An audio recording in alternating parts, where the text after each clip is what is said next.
안녕하세요. 유익한 건강정보를 귀에 쏙쏙 박히게 알려드리는 산부인과 전문의 닥터정현입니다. 오늘은 여성 질환 빈도수 탑3에 대해서 알려드리려고 하는데요. 여성들이 산부인과를 방문하는 1순위 질환은 바로 질염입니다. 여성의 감기라고 불릴 만큼 흔하다 보니까 많은 여성분들이 그러려니 하고 방치하는 경우가 많은데요. 흔한 질환이긴 하지만 방치하면 만성 질염, 골반염 등으로 이어지기도 하니까 주의가 필요합니다. 분비물이 많아지거나 냄새나거나 가려움증 이런 증상이 있을 때는 질염을 의심해 보셔야 합니다.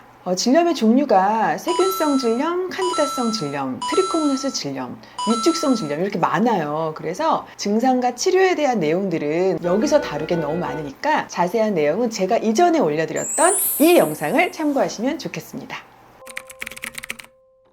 여성 질환의 1위는 질염, 2위가 방광염이라고 할 정도로 방광염도 빈번하게 발생하는데요. 여자는 신체 구조상 남성에 비해서 요도가 짧고 항문과의 거리가 가까워서 균이 쉽게 침투할 수가 있어요. 전체 여성들 중에 약 30% 정도가 평생 살면서 한 번은 방광염을 경험한다고 알려져 있습니다. 주로 발생하는 증상으로는 하루에 몇 번씩 소변을 자주 보게 되는 빈뇨가 생기고요. 또 소변을 보고 난 후에도 남은 것 같이 느끼는 잔뇨감, 또 소변을 볼 때 통증이 찾아오는 배뇨통 이런 증상들이 나타납니다. 또 갑자기 참기가 어려워서 소변을 막 보러 달려가야 되는 절박뇨, 또 소변에서 피가 섞여 나오는 혈뇨 등이 생길 수가 있습니다. 이런 증상이 나타났는데도 불구하고 방치하고 초반에 적절히 대처를 해주지 않으면 만성화돼서 콩팥 주위의 조직을 손상시키기도 하고요. 나쁜 균이 이 콩팥, 신장이랑 같은 말인데요. 이쪽으로까지 증식하게 되면 신우, 신염 등의 합병증이 생길 수가 있습니다. 방광염은 재발도 심한 편이라서 제대로 치료하는 게 중요한 질환입니다. 경미한 염증일 때는 충분한 수분 섭취 등으로 나아지기도 하지만 만성으로 이어지지 않도록 꼭 병원에 가셔서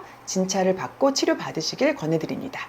세 번째 흔한 질환이 바로 부정출혈인데요. 생리때가 아닌데도 팬티에 붉은 피가 비치거나 갈색 냉이 묻어나오는 경우가 있습니다. 이처럼 생리기간이 아닌 때 생기는 질출혈을 부정출혈이라고 합니다. 스트레스나 불규칙한 생활, 체중 증가나 또는 감소 등에 의해서 생기는 일시적인 증상인 경우가 대부분인데요. 하지만 자궁 내막 염증이나 다낭성 난소 증후군, 자궁 경부 염증 등에 의해서도 생길 수 있기 때문에 이런 증상이 있으면 병원에 방문하셔서 정확하게 검사를 받는 게 좋습니다. 검사 결과에서 특별한 산부인과 질환이 발견되지 않더라도 부정출혈은 우리 몸이 보내는 건강 이상의 적신호이기 때문에 생활 습관이나 건강에 대해서 전반적으로 점검해 보시는 게 좋겠습니다. 이 부정출혈은 피가 난다는 특성 때문에 많은 분들이 걱정하는 증상이긴 한데요. 초기에 치료를 잘 받으면 대부분은 잘 호전이 됩니다. 다만 그대로 방치될 경우에는 만성 피로감, 또 자궁과 난소의 염증, 생리불순, 무월경, 난임으로까지 이어질 수가 있기 때문에 반드시 산부인과 가셔서 한 번은 꼭 진단을 받으셨으면 좋겠습니다.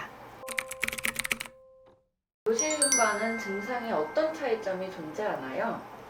요실금은 소변이 내 마음대로 참아지지가 않고 새는 거예요. 기침하거나 뛸 때 소변이 새는 증상을 요실금이라고 하는 거고요. 방광염은 소변을 볼 때 아프고 보고 나도 또 가고 싶고 자주 보고 이런 증상이기 때문에 증상이 좀 다릅니다.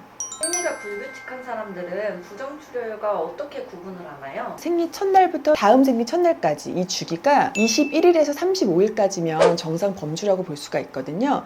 주기가 왔다 갔다 하는 사람들은 21일이었다가 35일이었다가 40일이었다가 할 수가 있지만 부정출혈은 이 주기를 벗어난 21일보다 자주 생기는 경우, 이런 경우라고 볼 수 있습니다.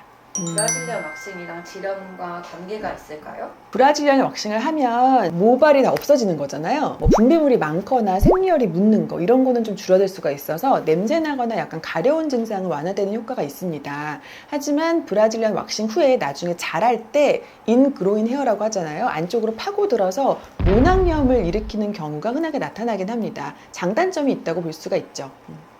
모낭염이 만약 발생을 하면은 산부인과를 오는 게 가장 좋은가요? 네, 산부인과에서 치료를 하고요. 모낭염은 털이 나는 그 주머니에 염증이 생기는 거기 때문에 항생제 치료를 하기도 하고 거기다 직접적으로 주사를 놓고 짜는 거. 그러니까 일반적으로 여드름 치료랑 비슷하다고 생각하시면 돼요. 오늘은 가장 흔하고 가장 많이 방치하는 질환, 증상 3개를 정리해봤는데요. 질염, 방광염, 부정출혈 모두 막상 병원 진료를 보면 아주 쉽게 치료할 수 있는 경우가 많으니까 너무 어렵게 생각하지 마시고 꼭 제때에 치료를 받으셨으면 좋겠습니다. 그럼 저는 다음 주 월요일에 찾아뵐게요. 안녕!